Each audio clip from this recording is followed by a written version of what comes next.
서문. 이 책은 신약의 복음이란 무엇이며 어떻게 하는 것이 복음을 순종하는 것인지, 또는 멜기세덱의 반차는 무엇으로 행하는 것인지, 또는 하늘 나라에는 무엇을 가지고 가야 무사히 통과할 수 있는지, 이 모든 문제를 확실하게 알려주는 것이 이 책의 목적입니다.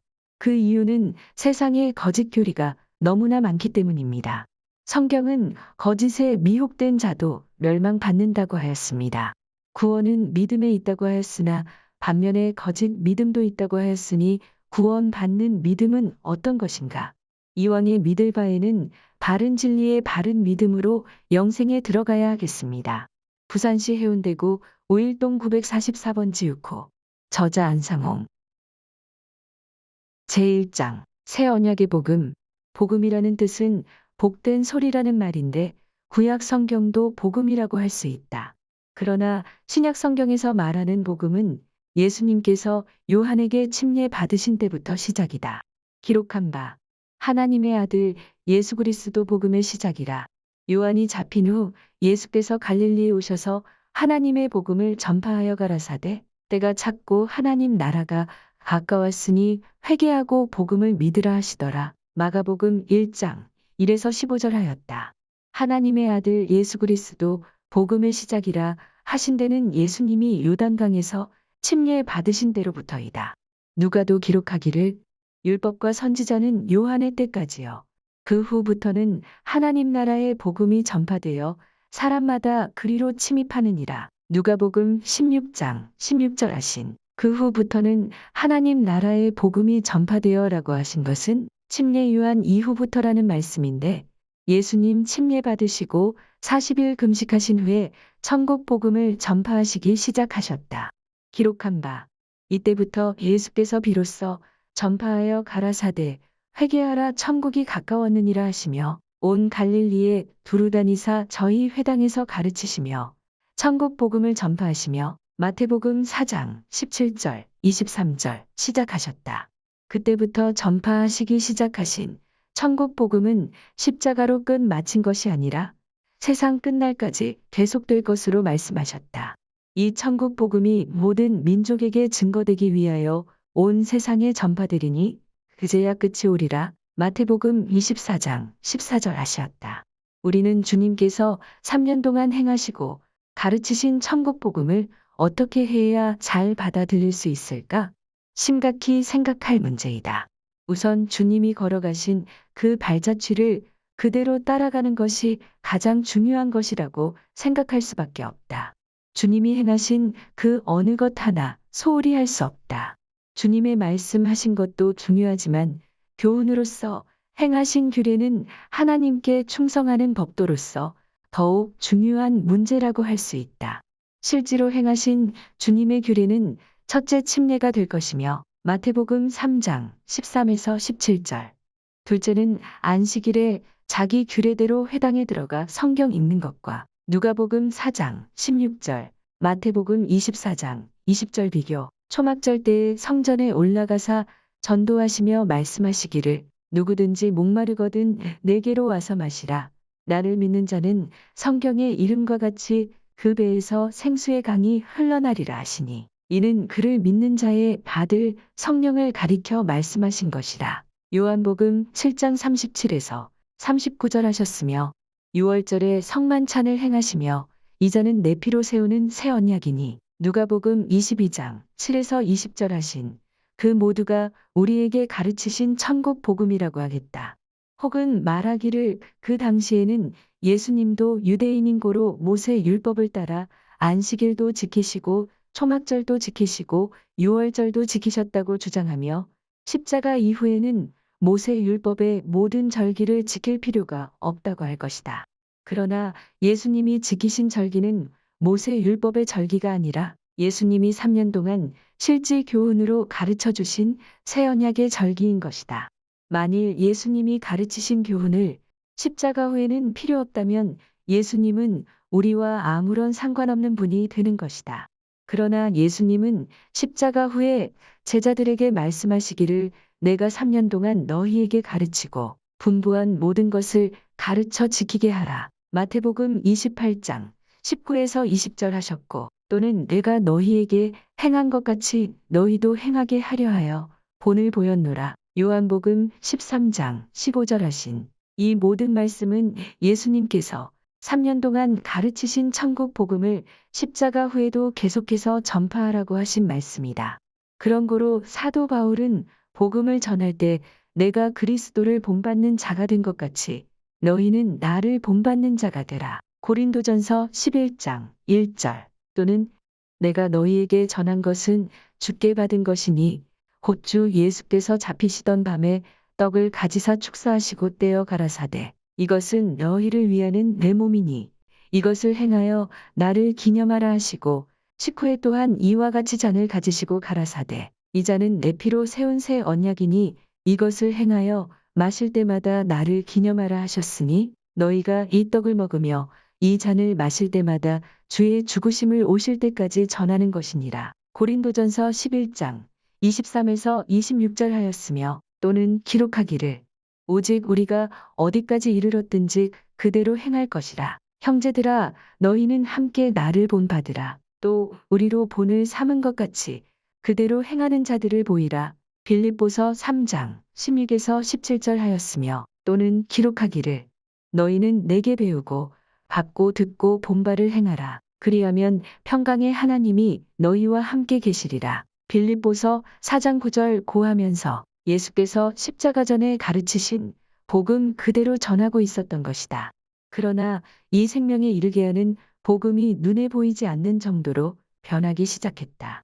갈라디아 교회나 고린도 교회나 여러 교회가 주님이 가르치신 실제 교훈이 변하기 시작한 것이다. 기록한 바 그리스도의 은혜로 너희를 부르시니를 이같이 속히 떠나 다른 복음 좇는 것을 내가 이상히 여기노라. 다른 복음은 없나니 다만 어떤 사람들이 너희를 요란케 하여 그리스도의 복음을 변하려 함이라. 그러나 우리나 혹 하늘로부터 온 천사라도 우리가 너희에게 전한 복음 외에 다른 복음을 전하면 저주를 받을지어다. 우리가 전에 말하였거니와 내가 지금 다시 말하노니 만일 누구든지 너희의 받은 것 외에 다른 복음을 전하면 저주를 받을지어다. 갈라디아서 1장 6에서 9절 하였으니 이 다른 복음이 무엇이겠는가? 이 다른 복음은 예수님이 행하시지 않은 것은 다 다른 복음이 될 것이다. 예수님은 안식일을 지키셨는데 일요일을 지키면 다른 복음이 될 것이요. 예수님은 유월절을 지키셨는데 12월 25일 크리스마스를 지키면 다른 복음이 될 것이다. 바울은 고린도 교회에 편지할 때에도 기록하기를 만일 누가 가서 우리의 전파하지 아니한 다른 예수를 전파하거나 혹 너희의 받지 아니한 다른 복음을 받게 할 때에는 너희가 잘 용납하는구나. 고린도후서 11장 4절 하였다. 사도시대에나 오늘날에나 진리가 아닌 다른 복음은 잘 받아들이게 되는 것이다. 그러나 아무리 예수를 잘 믿는다 하더라도 다른 예수, 다른 영, 다른 복음을 받았다면 저주의 대상이 되는 것이다.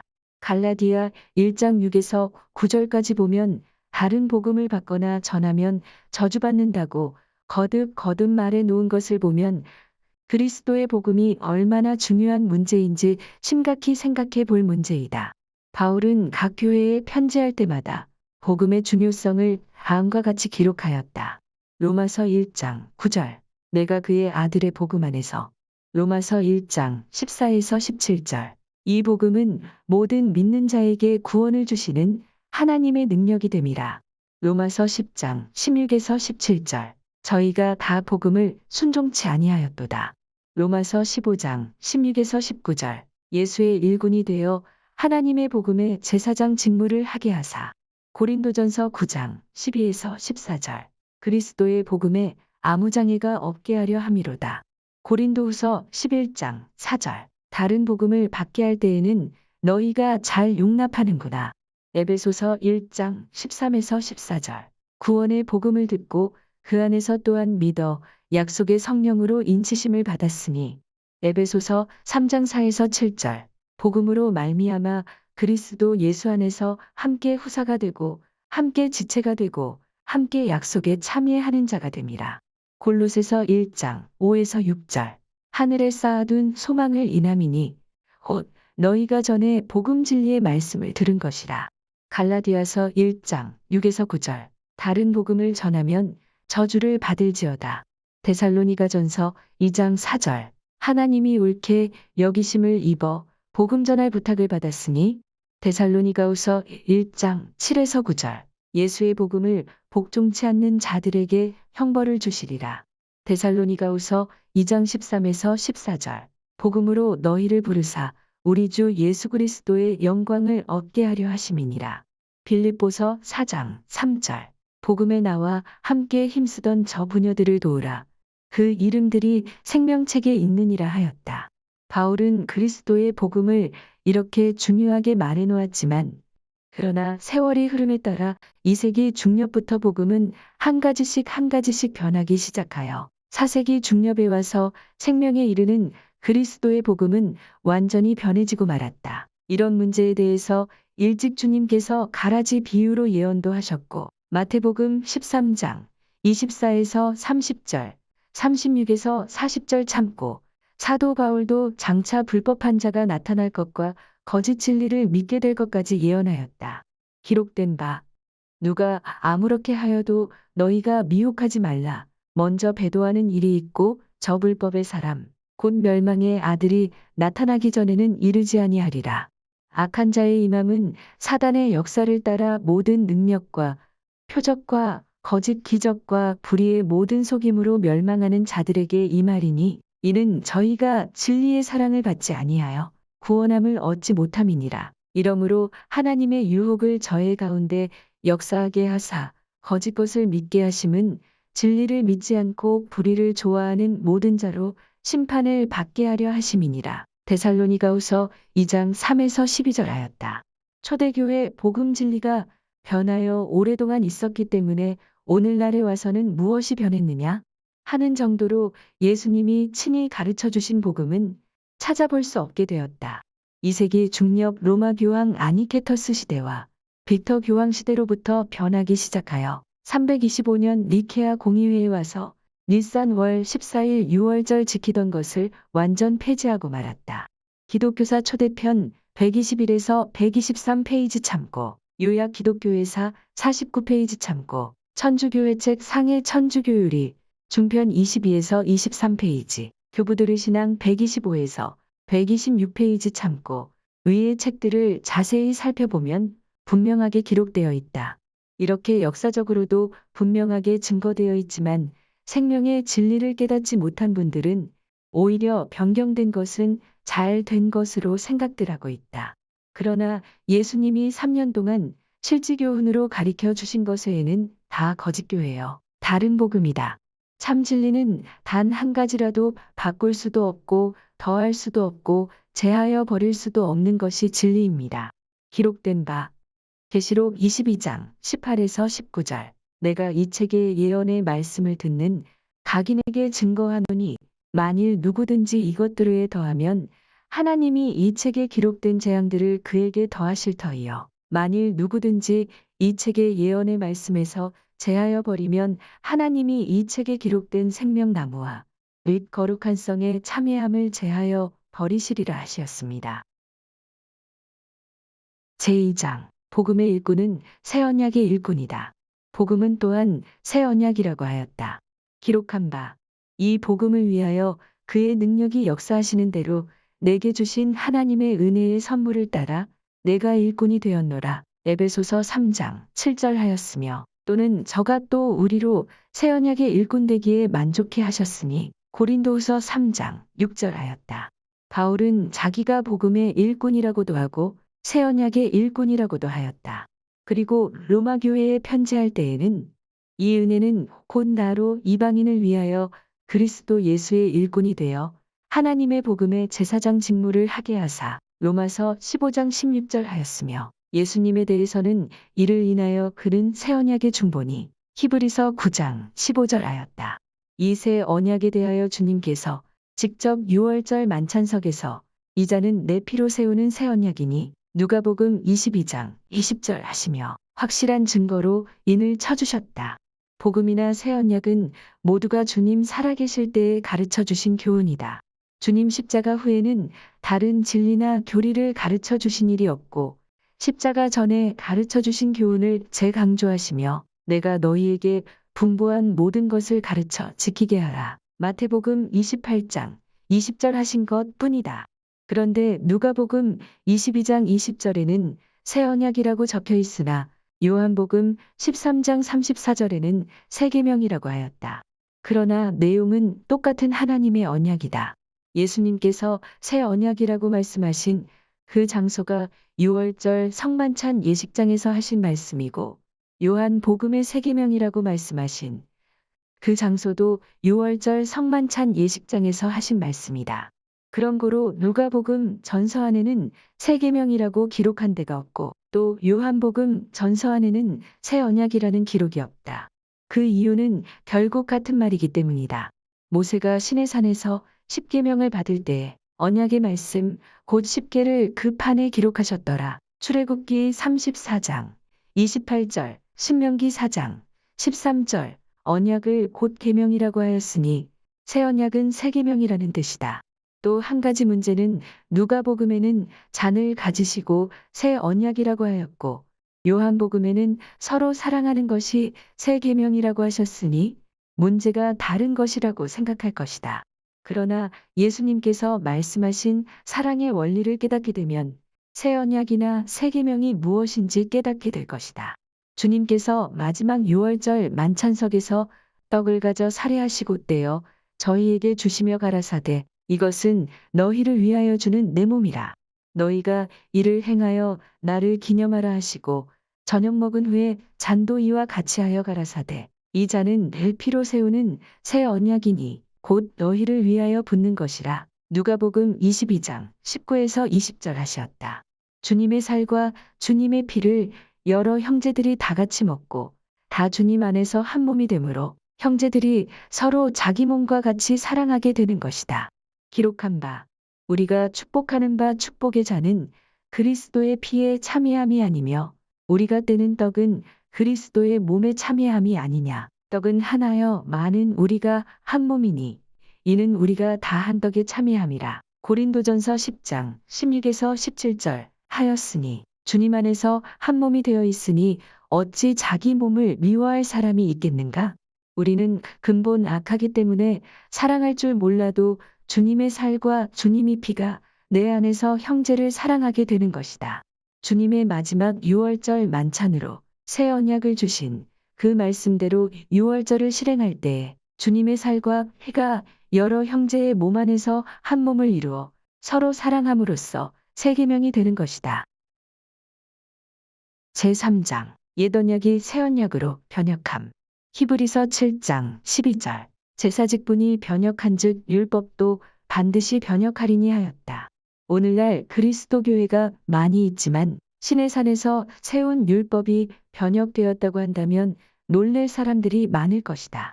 옛 계명 곧 옛 언약은 시내산에서 모세로 말미암아 세워주신 것이다. 참고 출애굽기 19장 20에서 25절 20장 1에서 17절 그러나 새 언약 곧 새 율법은 절기 지키는 시온산에서 세워질 것으로 선지자들은 예언하였다. 이사야 2장 2에서 3절 말일에 여호와의 전의 산이 시온산을 여호와의 산이라고 함. 모든 산 꼭대기에 굳게 설 것이요 모든 작은 산 위에 뛰어나리니 만방이 그리로 모여들 것이라. 많은 백성이 가며 이르기를 오라 우리가 여호와의 산에 오르며 야곱의 하나님의 전에 이르자. 그가 그 도로 우리에게 가르치실 것이라. 우리가 그 길로 행하리라. 공동 번역에는 사는 길을 그에게 배우고 그 길을 따라가자 하였다 하리니 이는 율법이 시온에서부터 나올 것임이니라 하였다. 옛 율법은 시내산에서 나온 것은 분명한 사실이다. 그런데 시온에서 나온다는 율법은 무엇을 가리켜 말한 것인가? 그리고 시온산은 어디를 두고 하신 말씀인가? 우리는 이 성경절에 대해 분명하게 깨닫지 못하면 다 멸망으로 들어간다. 이 문제에 대해 차례로 성경절들을 찾아보면 다음과 같다. 이사야 33장 20에서 22절 우리의 절기 지키는 시온성을 보라. 내 눈에 안정한 처소된 예루살렘이 보이리니 그것은 옮겨지지 아니할 장막이라. 그 말뚝이 영영이 뽑히지 아니할 것이요 그 줄이 하나도 끊치지 아니할 것이며 여호와께서는 거기서 위엄 중에 우리와 함께 계시리니 그곳은 마치 노지라는 배나 큰 배가 통행치 못할 넓은 하수나 강이 둘림 같을 것이라. 대저 여호와는 우리 재판장이시요 여호와는 우리에게 율법 새 언약을 세우신 자시요 여호와는 우리의 왕이시니 우리를 구원하실 것임이니라 하였다. 시온성에서 절기 지키며 새 언약 새 율법을 세우신 곳은 마가의 다락방에서 예수님이 유월절 지키시며 누가복음 22장 7에서 20절 떡을 가져 살해하시고 떼어 저희에게 주시며 가라사대 이것은 너희를 위하여 주는 내 몸이라 너희가 이를 행하여 나를 기념하라 하시고 저녁 먹은 후에 잔도 이와 같이 하여 가라사대 이 잔은 내 피로 세우는 새 언약이니 곧 너희를 위하여 붓는 것이라 하셨다. 이 새 언약에 대해서도 예레미야 선지자가 분명하게 예언하였다. 예레미야 31장 31에서 33절 나 여호와가 말하노라 보라 날이 이르리니 내가 이스라엘 집과 유다 집에 새 언약을 세우리라. 나 여호와가 말하노라 이 언약은 내가 그들의 열조의 손을 잡고 애굽 땅에서 인도하여 내던 날에 세운 것과 같지 아니할 것은 내가 그들의 남편이 되었어도 그들이 내 언약을 파하였음이니라. 나 여호와가 말하노라 그러나 그날 후에 내가 이스라엘 집에 세울 언약은 이러하니 곧 내가 나의 법새 언약을 그들의 속에 두며 그 마음에 기록하여 나는 그들의 하나님이 되고 그들은 내 백성이 될 것이라 하시었다. 위의 말씀을 해석하자면 신의 산에서 당신의 백성들을 사랑하는 아내와 같이 사랑하며 인도하였으나 신의 산에서 세운 율법을 지키고 사는 사람이 없고 다 범하고 다 죽게 되었다. 그래서 새로운 법을 세워서 당신의 백성들을 살리시기 위하여 무조건 사는 법을 주신 것이 바로 이 새 언약이다. 예레미야 선지자는 장차 마가의 다락방에서 예수님이 제자들과 유월절 지키시며 새 언약 곧 시온의 율법을 세우실 것을 내다보고 예언한 것이다. 그러므로 사도 바울은 히브리인들에게 담대히 새 언약을 증거하고 있다.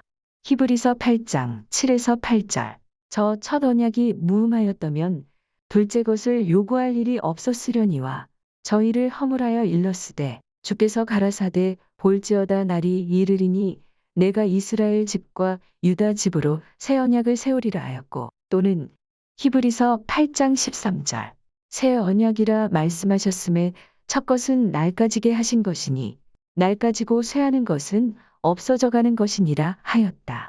다시 말씀드리자면 새 언약을 세우셨으니 옛 언약은 차츰차츰 물러나간다는 말씀이다. 이 새 언약에 대해 미가 선지자도 다음과 같이 예언하였다.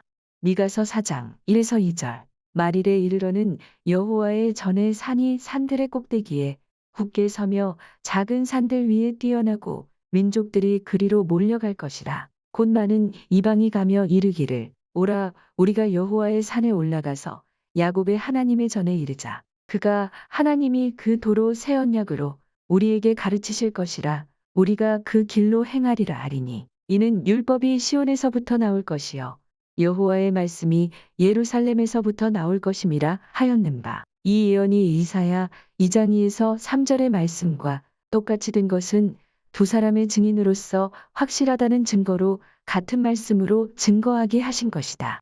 그리고 마리레라는 말씀은 구약의 마릴은 예수 초림대를 두고 하신 말씀인데 이사야 2장 2에서 3절의 예언은 예수 초림대 마가의 다락방에서 세우실 것을 예언하신 것이고 미가 4장 1에서 2절의 예언은 유대나라 예루살렘을 중심한 대륙의 동방 끝인 한국에서부터 세워질 것을 두고 예언한 것이다.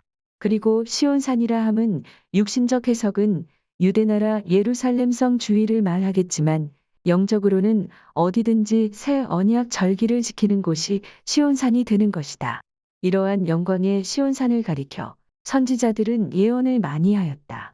시편 132편 13에서 14절 여호와께서 시온을 택하시고 자기 거처를 삼고자 하여 이르시기를 이는 나의 영원히 쉴 곳이라 내가 여기 거할 것은 이를 원하였음이로다 하였으며 또는 시편 50편 2절 온전히 아름다운 시온에서 하나님의 빛을 발하셨도다 하였으며, 또는 이사야 24장 23절 그때에 달이 무색하고 해가 부끄러워하리니 이는 만군의 여호와께서 시온산과 예루살렘에서 왕이 되시고 그 장로들 앞에서 영광을 나타내실 것임이니라 하였으며, 또는 이사야 25장 6에서 9절 만군의 여호와께서 이 산에서 시온산에서 만민을 위하여 기름진 것과 오래 저장하였던 포도주로 연회를 베푸시리니 곧 골수가 가득한 기름진 것과 오래 저장하였던 맑은 포도주로 하실 것이며, 또 이 산에서 모든 민족의 그 가리워진 면박과 열방의 그 덮인 휘장을 제하시며 사망을 영원히 멸하실 것이라. 주 여호와께서 모든 얼굴에서 눈물을 씻기시며 그 백성의 수치를 온 천하에서 제하시리라. 여호와께서 이같이 말씀하셨느니라. 그날에 백성들이 말하기를 이는 우리의 하나님이시라. 우리가 그를 기다렸으니 그가 우리를 구원하시리로다. 이는 여호와시라. 우리가 그를 기다렸으니 우리는 그 구원을 기뻐하며 즐거워하리라 할 것이며 하시었으며, 스바냐 선지자는 기록하기를 스바냐 3장 14에서 17절 시온에 따라 노래할지어다. 이스라엘아 기쁘게 부를지어다. 예루살렘 따라 전심으로 기뻐하며 즐거워할지어다. 여호와가 너의 형벌을 제하였고 너의 원수를 쫓아내었으며 이스라엘 왕 여호와가 너희 중에 있으니 내가 다시는 화를 당할까 두려워하지 아니할 것이라 하시었으며, 사도 요한은 묵시 중에 계시록 14장 1절 또 내가 보니 보라 어린 양이 시온산에 섰고 그와 함께 14만 4천이 섰는데 그 이마에 어린 양의 이름과 그 아버지의 이름을 쓴 것이 있도다 하시었으며, 또 미가 선지자는 기록하기를 미가서 4장 6에서 8절 여호와께서 말씀하시되 그날에는 내가 저는 자를 모으며 쫓겨난 자와 내가 환난 받게 한 자를 모아 그 저는 자로 남은 백성이 되게 하며 멀리 쫓겨났던 자로 강한 나라가 되게 하고 나 여호와가 시온산에서 이제부터 영원까지 그들을 치리하리라 하였다. 시온산에서 세워주신 새 언약이 얼마나 복된 기별인지 그 값어치를 무엇으로 비교할 수가 없다. 그런데 옛 언약을 세울 때에는 시내산에서 불붙는 흑온과 흑암과 폭풍과 나팔소리와 장엄한 음성으로 발표해 주셨지만 새 언약을 세우실 때에는 마가의 다락방에서 조용히 세우셨으므로 오늘날까지 그리스도인들의 마음이 시내산 옛 언약으로 가고 있다. 그 이유는 육신으로 생각하는 사람들이 마가의 다락방에서 세우신 언약은 힘이 없어 보이고 신의 산에서는 육안으로 볼 수 있는 영광이 나타났기 때문이다. 그러나 사도 바울은 말하기를 신의 산에서 명하신 것은 땅에서 명하신 것이라고 하였고 마가의 다락방에서 명하신 것은 하늘에서 명하신 것이라고 하였다. 기록된 바 히브리서 12장 25절 너희는 삼가 말하신 자를 거역하지 말라. 땅에서 경고하신 자를 거역한 저희가 피하지 못하였거든. 하물며 하늘로 조차 경고하신 자를 배반하는 우리일까 보냐 하였다. 그리고 이사야 2장 2에서 3절의 말씀 중에 율법이 시온에서부터 나올 것이요 여호와의 말씀이 예루살렘에서부터 나올 것임이라 하신 이 예언에 대하여 예수님께서는 다음과 같이 말씀하였다. 누가복음 24장 47절 또 그의 이름으로 죄사함을 얻게 하는 회개가 예루살렘으로부터 시작하여 모든 족속에게 전파될 것이 기록되었으니 너희는 이 모든 일의 증인이라 하셨다. 공동번역 누가복음 24장 47절 그리스도의 이름으로 회개하면 죄를 용서받는다는 기쁜 소식이 예루살렘에서 비롯하여 모든 민족에게 전파된다고 하였다. 너희는 이 모든 일의 증인이다. 그리스도의 이름으로 회개하면 죄를 용서받는다는 기쁜 소식이 예루살렘에서 비롯하여 모든 민족에게 전파된다고 말씀하신 그 예언은 이사야 2장 2에서 3절의 예언과 미가서 4장 1에서 2절에 기록된 말씀을 가지고 해석하신 말씀이다. 이 새 언약에 대하여 예언하신 선지자들의 기록을 보면 다음과 같다. 예레미야 선지자는 보라 날이 이르리니 내가 이스라엘 집과 유다 집에 새 언약을 세우리라 하였고 예레미야 31장 31절 미가 선지자는 율법이 시온에서부터 나올 것이요 여호와의 말씀이 예루살렘에서부터 나올 것임이니라 미가서 4장 2절 하였고 이사야 선지자도 같은 예언으로서 율법이 시온에서부터 나올 것이요 여호와의 말씀이 예루살렘에서부터 나올 것입니다. 이사야 2장 3절 하였다. 미가 4장 2절의 예언이나 이사야 2장 3절에 율법이 시온에서부터 나올 것이요 한 그 예언은 장차 메시아로 오시는 예수님이 마가의 다락방에서 제자들과 마지막 6월절 성만찬을 지키시며 이 잔은 내 피로 세우는 새 언약이니 곧 너희를 위하여 붓는 것이라. 누가복음 22장 7에서 20절 하시며 새 언약을 세워주실 것을 내다보고 예언하신 것이다. 제4장 하늘의 예루살렘과 땅의 예루살렘. 성경에는 땅에 예루살렘이 있는 반면에 또한 하늘의 예루살렘이 있다. 갈라디아 4장 22에서 27절 기록된 바 아브라함이 두 아들이 있으니 하나는 계집종에게서 하나는 자유하는 여자에게서 낳다 하였으나 계집종에게서는 육체를 따라 낳고 자유하는 여자에게서는 약속으로 말미암았느니라. 구약과 신약 하나는 신의 산으로부터 종을 낳은 자니 곧 하가라. 이 하가는 아라비아에 있는 신의 산으로 지금 있는 예루살렘과 같은 데니 중동 이스라엘 나라 안에 있는 예루살렘을 말함. 저가 그 자녀들로 더불어 종노릇하고 오직 위에 있는 예루살렘은 자유자니 곧 우리 어머니라 하였는 바 새 언약 안에 있는 사람들은 하늘 예루살렘에서 예배를 드리고 있다. 기록된 바 히브리서 12장 22에서 24절 그러나 너희가 이른 곳은 시온 산과 살아계신 하나님의 도성인 하늘의 예루살렘과 하였는데 공동 번역에는 그러나 여러분이 와 있는 곳은 시온 산이고 살아계신 하나님의 도성이며 하늘의 예루살렘입니다. 라고 기록되어 있다. 그리고 또 에베소서 2장 5에서 6절 허물로 죽은 우리를 그리스도와 함께 살리셨고 또 함께 일으키사 그리스도 예수 안에서 함께 하늘에 앉히시니 하였고 또 골로새서 1장 13절 그가 우리를 흑암의 권세에서 건져내사 그의 사랑의 아들의 나라로 옮기셨으니 그 아들 안에서 우리가 구속 곧 죄사함을 얻었도다. 그리고 사도 요한은 계시 중에 본 바 계시록 14장 1절 또 내가 보니 보라 어린 양이 시온산에 섰고 그와 함께 14만 4천이 섰는데 그 이마에 어린 양의 이름과 그 아버지의 이름을 쓴 것이 있도다. 위에 말한 시온산도 하늘에 시온산을 두고 말한 것이다. 구약 선지자 스가랴도 새 언약의 예루살렘에 대하여 다음과 같이 기록하였다.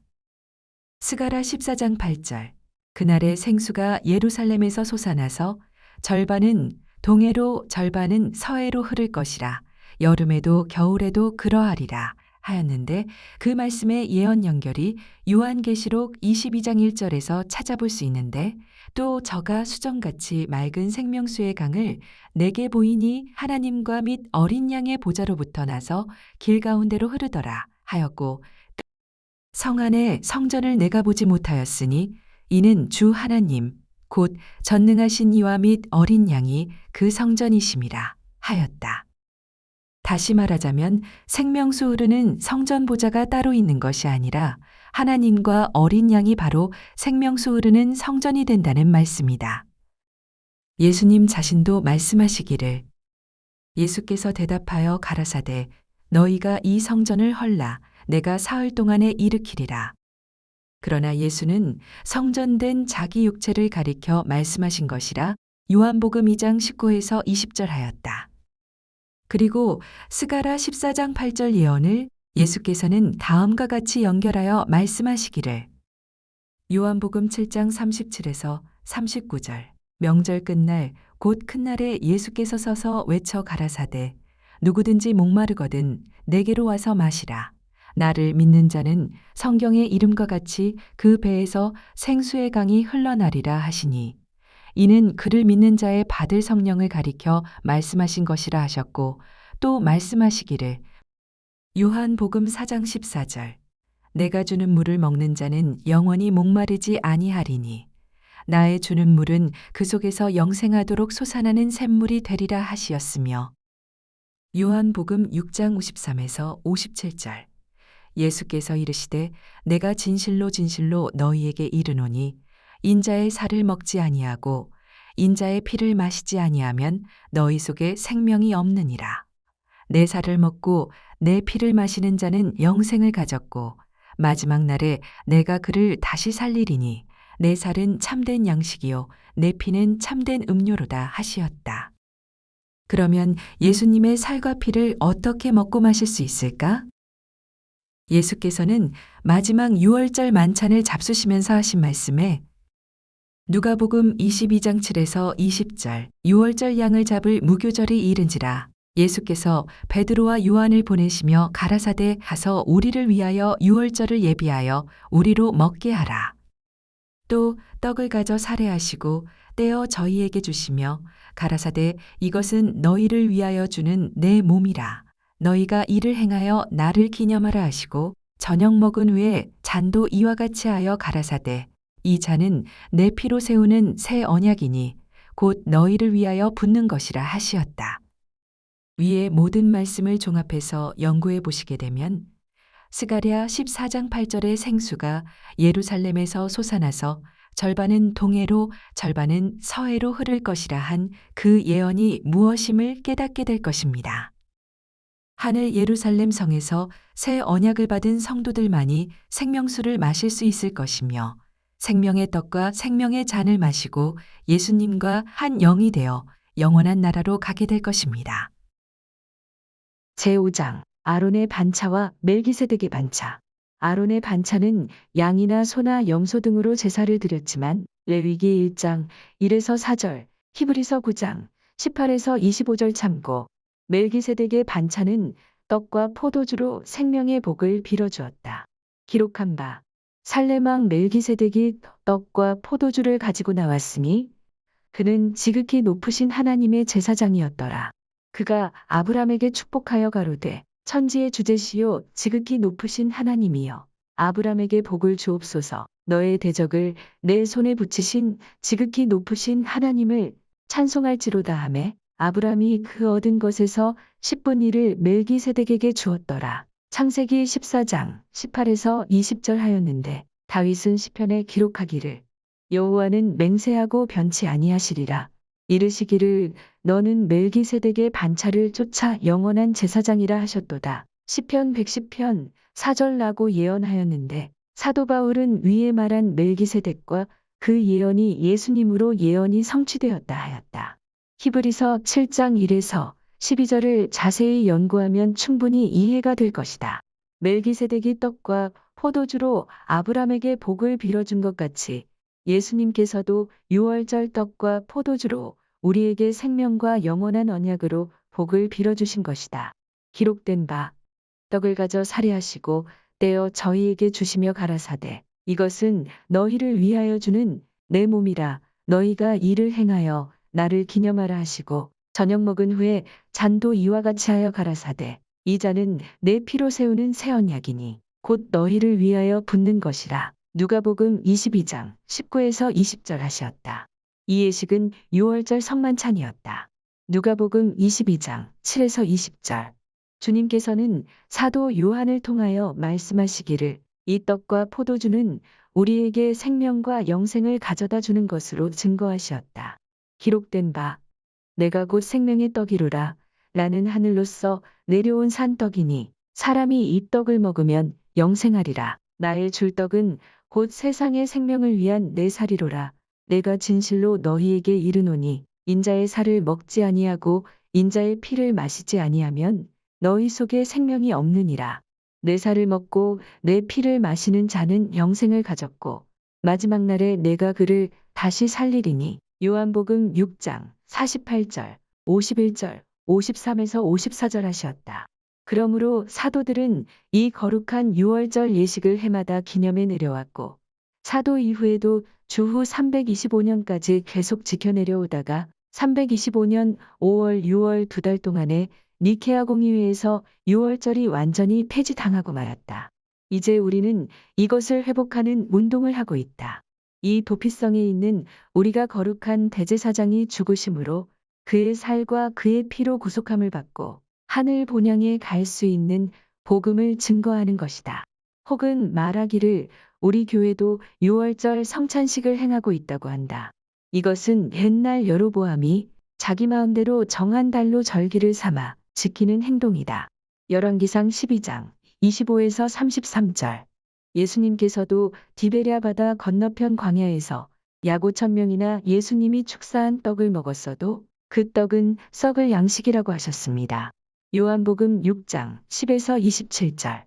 주님의 이름으로 모여서 떡만 떼면 새 언약의 만찬인 줄 착각하는 사람이 있는데 그것은 크게 오해한 것입니다. 이 떡은 내 몸이다 라고 분명하게 말씀하신 그 떡이라야 주님의 살이 되는 생명의 떡이 되는 것입니다. 그 떡은 바로 6월절 성만 찬례식장에서 하신 말씀이다. 다른 날에 떡 떼는 일은 수차에 있었으나 떡 뗄 때마다 이 떡은 내 몸이다 라고 하시지 않으셨다. 어느 목사가 자기 마음대로 이 떡은 예수님의 살이라고 해서 예수님의 살이 되는 것이 아니다. 주님이 언약으로 주신 생명은 니산월 14일 저녁 바로 성력 정월 14일 해진 밤의 행사가 생명의 떡이 되는 것이다. 다시 말씀드리자면 떡과 포도주가 영생에 들어가는 생명이 아니고 예수님의 말씀이 바로 생명인 것이다. 에덴 동산의 선악과가 죽이는 것이 아니고 하나님의 말씀이 먹으면 죽는다 하면 죽고 산다 하면 사는 것입니다. 창세기 2장 16에서 17절. 그와 같이 예수께서 6월절 준비하라. 이 떡은 내 몸이다. 이 잔은 내 피다. 내 살을 먹고 내 피를 마시면 너희 속에 생명이 있느니라. 영생하리라 하신 그 말씀을 그대로 믿고 행하면 구원받고 영생하는 것입니다. 1900년 전 예수님이 계실 때에 수차에 떡된 일이 있었는데 그때마다 이 떡은 내 몸이다 라고 말씀하셨으면 아무 때나 해도 생명의 떡이 될 수 있다. 그러나 예수께서는 다른 날 축사하시고 떼어서 주신 떡은 썩을 양식이라고 분명히 말씀하셨다. 요한복음 6장 10에서 11절, 25에서 27절. 그런 고로 다른 날에 행하는 것은 썩을 양식이고 니산 14일에 행하는 바스카절, 즉 6월절에 행하는 의식의 떡은 영생에 들어가는 생명의 떡이다. 제6장 6월절 성만찬. 그리고 주님께서 지키신 마지막 6월절에 대하여 말씀드리자면 구약 모세 때로부터 지켜내려오던 6월절의 신비는 우리가 다 설명하기란 불가능한 것이다. 대강 말씀드리자면 하나님의 크신 사업이 이루어질 때마다 6월절에 큰 의가 나타난다.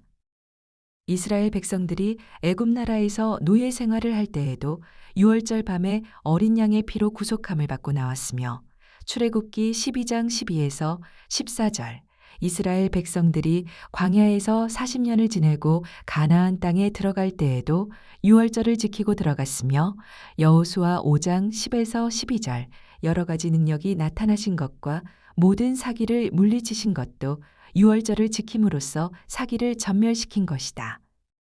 왕하이 13장 21에서 24절, 대하 30장 1에서 27절 31장 1절 비교. 구약 당시에 지킨 6월절은 거울이요 신약에 지키는 6월절은 실물이다. 출애굽 당시에 지킨 6월절은 예수님이 제자들과 6월절을 지키시고 믿음의 광야로 인도하실 것을 보이신 것이요 가나안 땅에 들어간 것은 마지막 영적 이스라엘 백성들이 6월절을 지키고 하늘 가나안 땅에 들어갈 것을 보이신 것이다. 6월절의 신비는 이외에도 무궁무진하므로 다 설명할 수는 없다.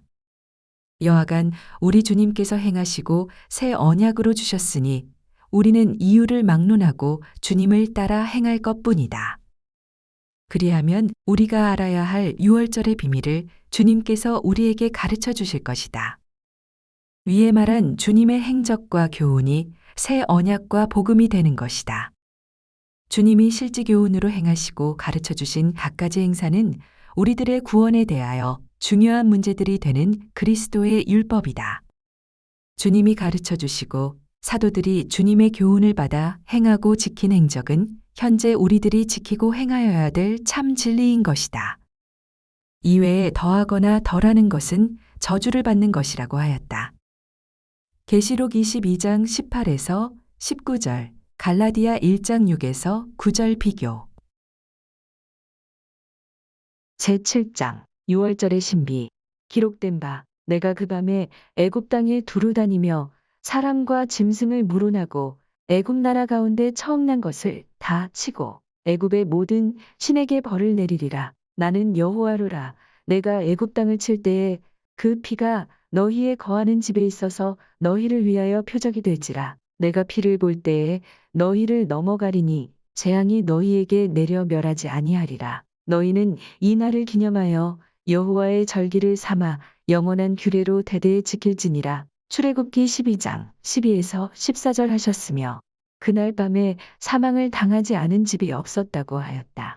기록된 바 밤중에 여호와께서 애굽 땅에서 모든 처음 난 것, 곧 위에 앉은 바로의 장자로부터 옥에 갇힌 사람의 장자까지와 생축에 처음 난 것을 다 치심해 그 밤에 바로와 그 모든 신하와 모든 애굽 사람이 일어나고 애굽에 큰 호곡이 있었으니 이는 그 나라에 사망치 아니한 집이 하나도 없었음이었더라. 출애굽기 12장 29에서 30절 하였으니 얼마나 많은 사람이 죽었을까? 10명 중 1명이 죽었다 하더라도 최소한 총인구 3천만 명 잡고라도 10분의 1명씩이면 300만 명은 죽었으리라고 추산된다. 이 얼마나 놀라운 큰 기적인가. 이렇게 하나님의 큰 권능으로 애굽에서 나왔지만 그 다음에 제2년에는 시내 광야에서 6월절을 지켰지만 민수기 9장 1에서 5절 그 후 38년간은 6월절을 지키지 않았으므로 60만 장정 중에 두 사람 갈렙과 여호수아만 남고 다 죽어버렸다. 따라서 여자와 노인 유아 등 저주받아 죽은 사람이 약 150만 명 이상이 될 것으로 추산된다. 그리고 가나안 땅에 들어갈 때에도 여리고 평지에서 6월절을 지켰는데 6월절 지킨 후 여리고성이 무너져 힘 안 들이고 여리고성을 점령했으니 이런 신기한 일이 또 어디 있겠는가? 여호수아 5장 10에서 12절, 여호수아 6장 20에서 24절 참고. 그리고 히스기야 왕 당시에도 6월절을 지킨 히스기야 왕과 그 백성들은 큰 나라인 아수르 나라가 수십만 군사를 이끌고 침략해 들어왔어도 6월절 지킨 예루살렘을 치지 못하고 하나님이 한 천사를 보내사 하룻밤에 아수르 군사 18만 5천을 전멸시키고 말았습니다. 역대하 30장 1에서 10절, 열왕기하 19장 1에서 3절, 30에서 35절 비교. 한편 6월절을 반대하고 조롱하던 사마리아 땅의 이스라엘은 3년 후부터 침략이 시작되어 5년 후에는 완전히 멸망하고 말았습니다. 역대하 30장 4에서 10절, 열왕기하 18장 9에서 12절 참고. 육신적 이스라엘 백성들이 1900년 전에 예수님을 십자가에 못 박게 한 그 죄로 마태복음 27장 24에서 25절 전 세계 열국에 흩어져서 유랑민이 되었어도 이제는 그 죄의 시효가 끝난 오늘날에 와서도 그들이 6월절만 잘 지키면 예수 이름으로 하지 아니하기 때문에 영혼 구원은 받을 수 없어도 옛 언약의 약속대로 하나님의 보호는 받을 수가 있다. 현재 이스라엘 백성들은 할례도 받고 6월절도 거룩하게 지키고 있습니다. 신문지상으로도 발표한 바 있었으니 1964년 3월 30일 국제신문에 전 세계 유태인의 6월절 맞이라고 하였고 신문 내용에는 전 세계의 1100만 유태인들에게는 3월 27일 밤은 특수한 밤이다 하였다. 그 후 3년이 지나 1967년 6월에 중동전이 터졌는데 그 당시 이스라엘 나라 안에 인구가 300만 밖에 안 되는 인구로서 1억이 넘는 아랍공화국하고 전쟁을 해서 6일 만에 대승리를 거둔 것도 6월절의 힘이라고 하겠다. 6월절이라는 뜻은 재앙이 넘어간다는 뜻입니다. 이 앞으로도 무서운 재앙이 내려지게 될 것인데 6월절 어린 양의 살과 피를 먹고 마셔야 그 재앙을 받지 않게 될 것입니다. 저자 안상홍 1982년 07월 초판 발행